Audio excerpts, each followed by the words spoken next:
আজকের ভিডিওতে আমরা শিখব কিভাবে পেন ড্রাইভে আইকন ব্যবহার করতে হয়। আমরা এখানে একটা পেন ড্রাইভ ইনসার্ট করেছি এবং এই পেন ড্রাইভে আমার ছবিটি শো করছে। যদি আমি পেন ড্রাইভটাকে খুলে ফেলি পিসি থেকে, ছবিটিও এখান থেকে রিমুভ হয়ে গেছে, ছবিটি দেখা যাচ্ছে না। আর আমি যদি পেন ড্রাইভটাকে আবারও ইনসার্ট করি তাহলে পেন ড্রাইভে ছবিটিও শো করবে এবং পেন ড্রাইভটি শো করছে এবং ছবিটিও শো করছে।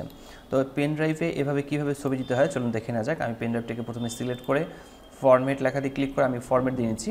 আমি পেন ড্রাইভটাকে ফরম্যাট দিয়ে নেব, ফরম্যাট দিয়ে দিচ্ছি, ওকে লেখা দিয়ে ক্লিক করছি।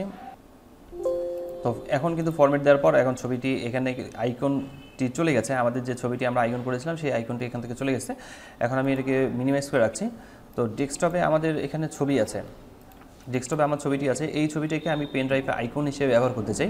এই জন্য ছবিটাকে প্রথমে রাইট বাটন ক্লিক করব, ওপেন উইথে ক্লিক করে এখান থেকে পেইন্টে ক্লিক করছি, ওপেন উইথ পেইন্টে ওপেন করে নেব। ছবিটাকে একটু ছোটো করে নিচ্ছি, সিলেকশানে ক্লিক করে রেক্ট্যাঙ্গেল সিলেকশানে ক্লিক করব। এরপর হচ্ছে যতটুকু এরিয়া আমি দেখাতে চাই ততটুকু এরিয়া সিলেক্ট করে নেব। আপনি আপনার ছবি যতটুকু এরিয়া সিলেক্ট করবেন, যতটুকু এরিয়া আপনি শো করতে চান, এরপর ক্রপ লেখা দিয়ে ক্লিক করবেন। ছবিটিকে সেভ করতে হবে, সেভ করার জন্য আমরা ফাইলে ক্লিক করছি, ফাইলে ক্লিক করার পর সেভ অ্যাজ লেখা দিয়ে ক্লিক করব। সেভ অ্যাজ লেখা দিয়ে ক্লিক করার পর আমরা এখান থেকে ডেস্কটপ সিলেক্ট করছি, ফাইলের নাম আমি এখানে টাইপ করছি 1। এরপর হচ্ছে সেভ অ্যাজ টাইপ, এই জায়গায় ক্লিক করে আমরা এখান থেকে 24 বিট ম্যাপ এখানে সিলেক্ট করছি, বিএমপি ফরম্যাটে এক কথায় সেভ করব। এরপর হচ্ছে সেভ লেখা দিয়ে ক্লিক করছি। এখন আমরা এখান থেকে পেইন্টের অপশনটি কেটে দিই। আমরা দেখতে পাচ্ছি ডেস্কটপে আমাদের ছবিটি সেভ হয়েছে 1 নামে। এরপর আমরা নোটপ্যাডটাকে ওপেন করব। নোটপ্যাড ওপেন করার পর আমরা প্রথমে ব্র্যাকেট দিয়ে নিচ্ছি, এরপর আমরা টাইপ করব অটো রান, ব্র্যাকেট ক্লোজ করে দেওয়ার পর এন্টার প্রেস করব। এরপর আমরা এই জায়গায় টাইপ করব, যেহেতু আমরা পেন ড্রাইভে আইকন সেট করতে চাই সেই ক্ষেত্রে আইকন আমরা টাইপ করব। টাইপ করার পর ইকুয়াল টাইপ করব। আমাদের যে ছবিটি আছে সেই ছবিটি দেওয়া আছে 1 নামে টাইপ করলাম। যেহেতু আমাদের ছবিটি আছে 1, আমরা ছবিটিকে 1 নামে সেভ করে রেখেছি, আমি 1 টাইপ করলাম। এরপর হচ্ছে ডট দিলাম, ডট দেওয়ার পর আমাদের ছবিটি মূলত সেভ করা আছে বিএমপি ফরম্যাটে, আমরা বিএমপি ফরম্যাটটা লিখব। লেখার পরে সেভ করব, ফাইলটিকে ফাইলে সেভ করে নিয়েছি। সেভ করবো আমরা ডেস্কটপে, যেহেতু আমরা আগে ছবিটাও ডেস্কটপে সেভ করেছি, এই ফাইলটাও আমরা ডেস্কটপে সেভ করব এবং ফাইলটার নাম আমরা রাখবো অটো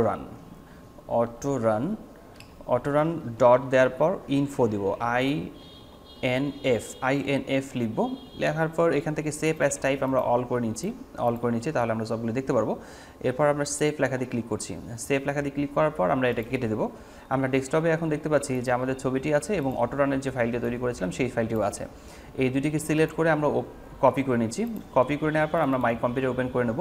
মাই কম্পিউটার ওপেন করে নেওয়ার পর আমাদের যে পেন ড্রাইভটি আছে এই পেন ড্রাইভটা ডাবল ক্লিক করার পর আমরা এই ফাইলটিকে এখানে পেস্ট করে নেব। পেস্ট করে নেওয়ার পর আমরা একবার জাস্ট রিফ্রেশ করে নেব। রিফ্রেশ করার পর ব্যাগে আসছি। এখনও কিন্তু পেন ড্রাইভের উপরে আইকনটি শো করছে না। আমি যদি পেন ড্রাইভটাকে খুলে ফেলি তাহলে পেন ড্রাইভটা চলে যাচ্ছে।